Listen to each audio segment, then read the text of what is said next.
Hello friends. आज के इस वीडियो में मैं आपको बताने वाला हूँ कि पीआईडी के जो पैरामीटर आते हैं हमारी वीएफडी में उसको हम सेट कैसे करते हैं एंड और एक पैरामीटर का यूज हमारी वीएफडी में क्या होता है उसके बारे में बताऊंगा। एंड साथ में हम पीआईडी के लिए हमारी वीएफडी में वायरिंग कैसे करना है वो भी मैं आपको आज इस वीडियो में बताऊंगा। ठीक है, तो चलिए अभी स्टार्ट करते हैं।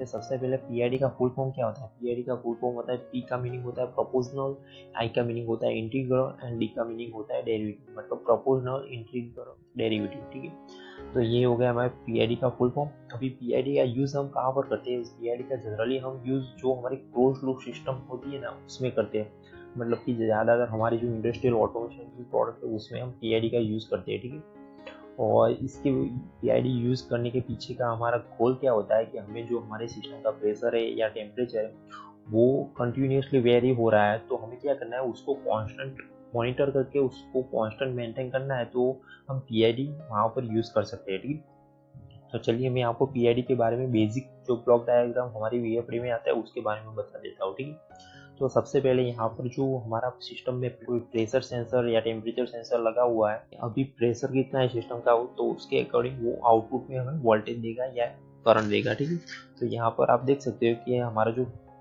प्रेशर सेंसर या टेम्परेचर सेंसर है वो हमें आउटपुट 0 to 10 वोल्ट या 4 to 20 मिली एम्पियर के फॉर्म में दे सकता है। ठीक है, और जो हमारी वीएफडी के लिए भी हमें यही रेंज चाहिए। ठीक है, तो ये फीडबैक क्या करेंगे कि हमारे जो वीएफडी के अंदर एज ए एनालॉग इनपुट उसको अंदर चला जाएगा। ठीक है, और हमारा जो फीडबैक में से जो सिग्नल आता है उसको हम प्रोसेस वेरिएबल कहते हैं। ठीक है, एंड बाद में क्या करते हैं कि हमारी जो वीएफडी में हमने सेट पॉइंट सेट किया है इसको सेट वैल्यू भी कह सकते हैं। हमने जितनी फ्रीक्वेंसी हमारी वीएफडी में सेट की है उसको हम सेट वैल्यू कहते हैं। ठीक है, तो अभी क्या होगा कि हमारे जो सेट पॉइंट है एंड प्रोसेस वेरिएबल है ये दोनों का डिफरेंस निकलेगा और जो भी एरर आएगी वो हमारी जो पीआईडी कंट्रोलर है उसमें चली जाएगी। ठीक है, तो इससे क्या होगा कि उसके पी के अकॉर्डिंग वो एरर एम्पलीफाई होकर हमारी आउटपुट में आएगी। सिमिलरली आई के अकॉर्डिंग हमारी एरर मॉडिफाई होकर आउटपुट में आएगी और सिमिलरली डी के अकॉर्डिंग हमारी जो एरर है वो मॉडिफाई होकर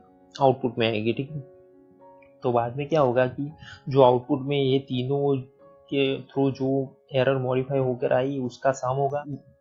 इससे हमें पता चलेगा कि हमारी जो वीएफडी की एक्चुअल आउटपुट फ्रीक्वेंसी कितनी है, मतलब कि हमें मोटर को कितनी स्पीड पर घुमानी है वो ये डिसाइड करेगा। ठीक है, ये सम कितना है वो डिसाइड करेगा कि हमें हमारी मोटर को कितनी स्पीड मिलेगी। ठीक है, तो अभी ये आउटपुट फ्रीक्वेंसी के थ्रू हमारे जो वीएफडी में आईजीबीटी लगे होते हैं वो ट्रिगर होगी। ठीक है, तो उसके अकॉर्डिंग हमारी मोटर की स्पीड भी वेरी होगी और फिर से हमारी क्लोज लूप सिस्टम चालू हो जाएगी। ठीक है, तो ये हो गया पीआईडी का बेसिक ब्लॉक डायग्राम।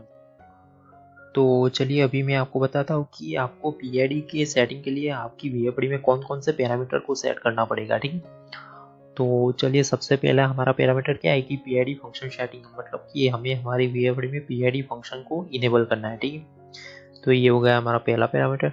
बाद में नेक्स्ट पैरामीटर क्या है कि पीआईडी सेट पॉइंट सिलेक्शन, मतलब कि यहाँ पर जो मैंने आपको आगे बताया कि हमारी वीएफडी में हम सेट पॉइंट सिलेक्ट करते हैं तो वो सिलेक्ट कहाँ से करना है, कीपैड से करना है या कोई मतलब कि कीपैड पर जो अप डाउन का बटन है उससे हमें सेट पॉइंट सिलेक्ट करना है या ऐसा कोई जो पोटेंशियोमीटर का कनेक्शन करके इससे हमें सेट पॉइंट सिलेक्ट करना है, तो उसके लिए हमें ये पैरामीटर में सिलेक्ट करना पड़ेगा। ठीक है, अगर कीपैड सिलेक्ट करोगे तो कीपैड पर जो अप डाउन का बटन लगा है उससे हमारा सेट पॉइंट सिलेक्ट होगा एंड टर्मिनल सिलेक्ट करोगे तो हमारा जो पोटेंशियोमीटर या कोई एनालॉग करंट इनपुट के टर्मिनल पर जो भी करंट सोर्स है उससे हमारा जो पीआईडी का सेट पॉइंट सिलेक्ट होगा। ठीक है, नेक्स्ट पैरामीटर क्या है कि पीआईडी फीडबैक सिलेक्शन, मतलब कि यहाँ पर आप देख सकते हैं कि जो हमारे प्रेशर सेंसर में से जो फीडबैक मिल रहा है तो हमें वो वीएफडी में कौन से टर्मिनल में देना है तो वो हमारा ये पैरामीटर डिसाइड करेगा। ठीक है, तो मतलब कि हमारा जो प्रेशर सेंसर या कोई टेम्परेचर सेंसर लगा है तो उसमें से जो आउटपुट आ रहा है तो उसको हमें एवीआई में देना है या एसीआई में देना है, तो उसके लिए हमें ये पैरामीटर में सेटिंग करना पड़ेगा। ठीक है, पीआईडी फीडबैक सिलेक्शन में। अभी मैं आपको बताता हूँ कि हमारे जो वीएफडी में हम इनिशियल सेट पॉइंट, मतलब कि हमें यहाँ पर सेट पॉइंट कितना सिलेक्ट करना है, सेट कितनी वैल्यू डालनी है, तो उसके बारे में मैं आपको बताता हूँ। ठीक है, तो सबसे पहले हमें सेट पॉइंट को सिलेक्ट करने के लिए क्या करना पड़ेगा कि हमें सेट पॉइंट को कीपैड या वो जो पोटेंशियोमीटर से रखा है उस पर रखेंगे, ठीक है। बाद में क्या करना है कि हमें सिस्टम का कितना प्रेशर या टेम्परेचर मेंटेन करना है, तो यहाँ पर हमें लाइक 40 psi हमारा जो सिस्टम का प्रेशर को मेंटेन करना है, तो हमें क्या करना है कि मैन्युअली हमारे जो VFD में पोटेंशियोमीटर या कीपैड के थ्रू हमें स्पीड बतानी है, ठीक है। बाद में चेक करना है कि कितनी स्पीड पर हमारा जो प्रेशर है वो 40 psi आता है। तो जितनी स्पीड पर हमारा जो सिस्टम का प्रेशर 40 psi पर आता है तो उसको हमें as a set point consider कर लेना है, ठीक है। और एक बात मैं आपको बताना चाहता हूँ कि हमारा जो प्रेशर सेंसर है, टेम्परेचर सेंसर होते हैं, उस पर आपको रेंज को चेक कर लेना है, ठीक है।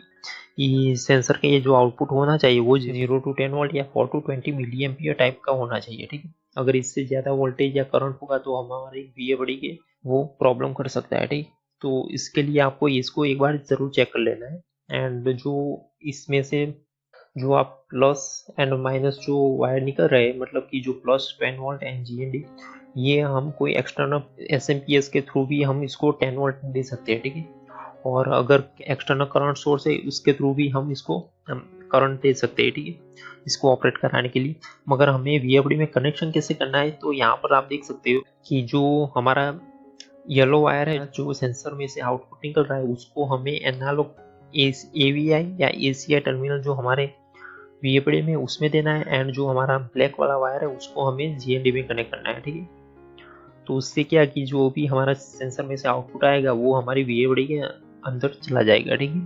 तो ये हो गया हमारा सेंसर का कनेक्शन, ठीक है। और अगर आपको PID का सेट पॉइंट ऐसे कोई पोटेंशियोमीटर से सिलेक्ट करना है तो उसको आपको plus 10 volt AVI and GND, किसी में AVI की जगह पर EI1 भी लिखा होता है, ठीक है। तो ऐसे ही आप इसको कनेक्ट कर सकते हो आपके VFD में, ठीक है। तो ये हो गया हमारा कनेक्शन एंड कैसे सेट पॉइंट सिलेक्ट करते हैं।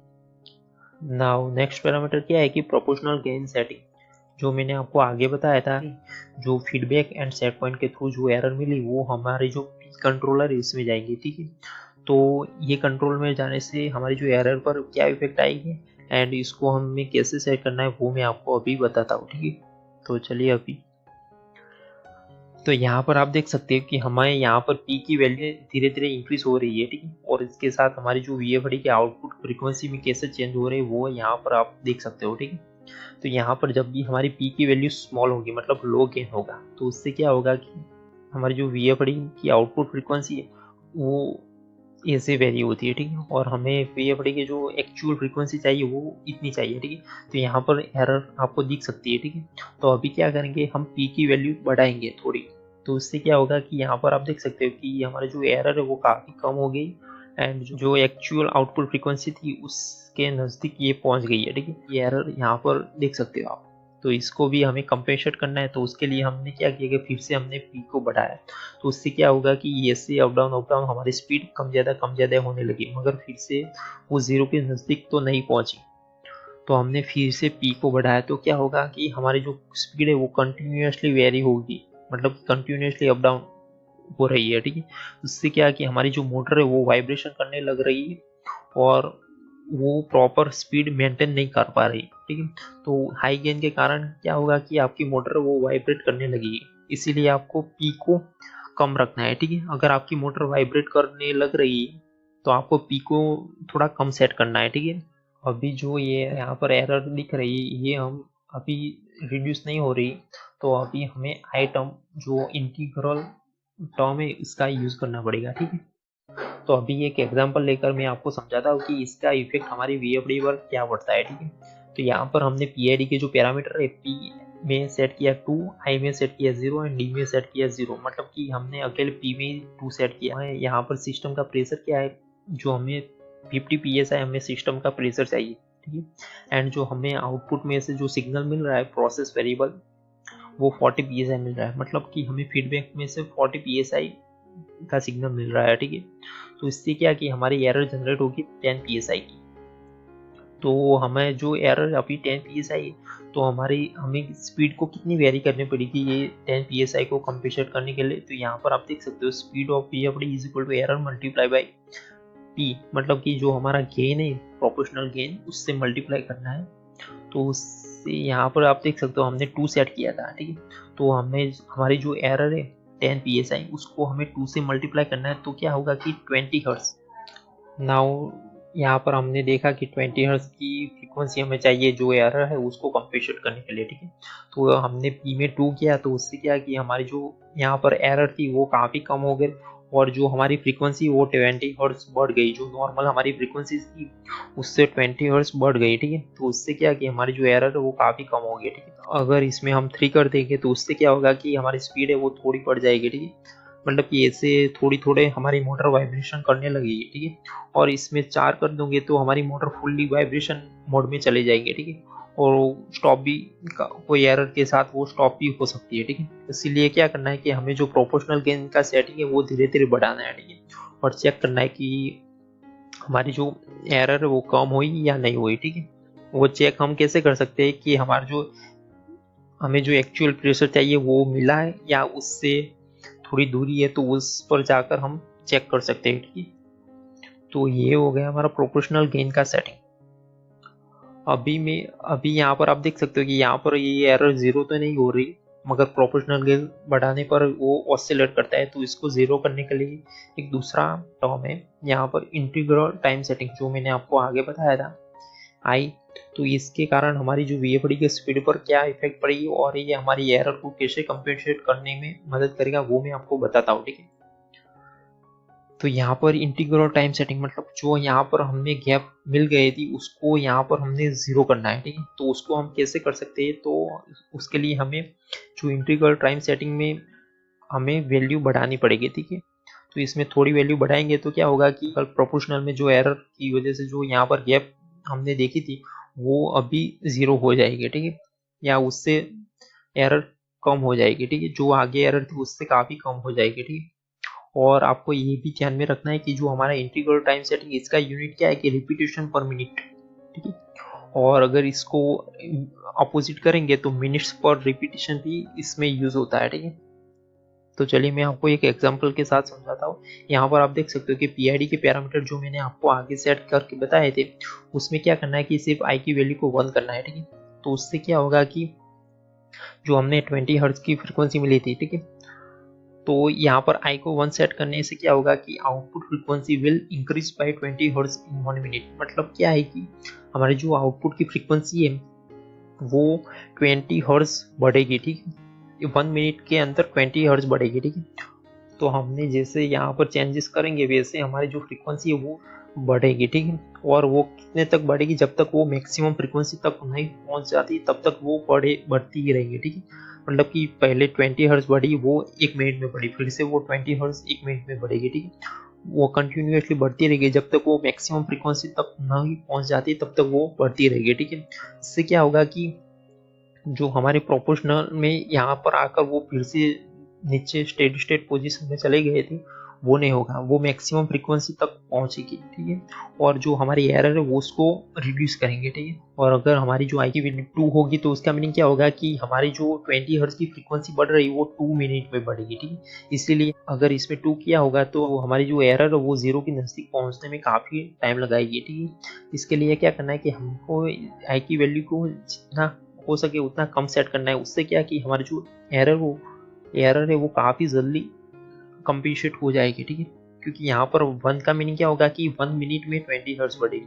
अगर इसमें 0.5 हमने सेट किया होगा तो उससे क्या कि 0.5 मिनट मतलब 30 सेकंड में वो 20 हर्ट्ज बढ़ जाएगी, ठीक है। सिमिलरली इसमें हमने 0.25 किया होगा तो क्या होगा कि हमारी जो 15 सेकंड में वो 20 हर्ट्ज बढ़ जाएगी, ठीक है। इसीलिए हमें क्या करना है कि अगर फास्ट रिस्पॉन्स चाहिए तो इसमें आई की वैल्यू को कम सेट करना है, ठीक है। तो ये हो गया हमारा आई टर्म का सेटिंग, ठीक है। अभी क्या है इंटीग्रल लिमिट सेटिंग। पीआईडी के सिग्नल देने पर हमारी जो स्पीड है वो मैक्सिमम कितनी स्पीड तक फ्लक्चुएट होनी चाहिए वो हमारा ये पैरामीटर डिसाइड करेगा, ठीक है। इंटीग्रल लिमिट सेटिंग, तो इससे क्या होगा, इसमें हमने जितनी फ्रीक्वेंसी सेट की होगी लाइक 50 हर्ट्ज सेट की होगी तो हमारी जो इंटीग्रल में जो मैक्सिमम फ्रीक्वेंसी तक जा रही है वो 50 हर्ट्ज तक जाएगी, ठीक है। बाद में वो नहीं बढ़ेगी। तो ये हो गया हमारा इंटीग्रल लिमिट सेटिंग, ठीक है। यहाँ पर आप देख सकते हो आई के पीछे ये इंडिकेट किया हुआ है, ठीक। नाउ नेक्स्ट क्या है कि डेरिवेटिव टाइम।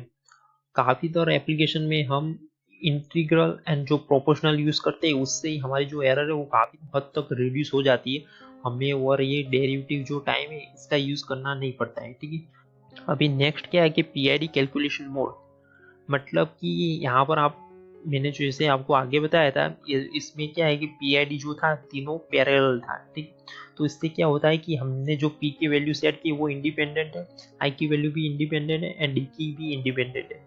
मगर जो हमारे जो सीरीज मोड में क्या होगा कि हमने जो पी की वैल्यू डाली है वो हमारे जो इंटीग्रेशन के अंदर जाएंगे। ठीक है, इससे क्या होगा कि अगर हमने आई की वैल्यू चेंज की तो उसके कारण हमारे जो पी की वैल्यू है उस पर भी इफेक्ट होगा। ठीक है, तो इसके कारण ये डिपेंडेंट मोड है, मतलब कि एक की वैल्यू दूसरे वैल्यू पर डिपेंड करती है और इसमें तीनों की वैल्यू इंडिपेंडेंट है। ठीक है, हम कोई भी वैल्यू को चेंज कर सकते हैं। इसमें क्या होगा कि हमें एक की वैल्यू चेंज करेंगे तो हमें दूसरे की वैल्यू भी चेंज करनी पड़ेगी। तो ज़्यादातर हम एप्लीकेशन में हम पैरेलल मोड या इंडिपेंडेंट मोड यूज़ करते हैं। ठीक है, तो ये हो गया हमारा पीआईडी का कैलकुलेशन मोड। सो ठीक है फ्रेंड्स, ये हो गए हमारे पीआईडी के लिए हमें वीएफडी में कैसे पैरामीटर डालने हैं एंड उसके लिए हमें वीएफडी में वायरिंग कैसे करना है वो मैंने आपको बताया। ठीक है, अभी भी आपको इसमें कोई भी डाउट है तो आप मुझे नीचे कमेंट में लिख सकते हो, मैं उसका आंसर ज़रूर दूंगा। और अगर आपको ये वीडियो थोड़ा भी हेल्पफुल लगा हो तो इस वीडियो को लाइक, और अगर आप मेरे चैनल पर नए हैं तो मेरे चैनल को सब्सक्राइब करके नोटिफिकेशन बेल आइकन को प्रेस करना मत भूलिएगा। So thank you friends for watching this video and have a nice day.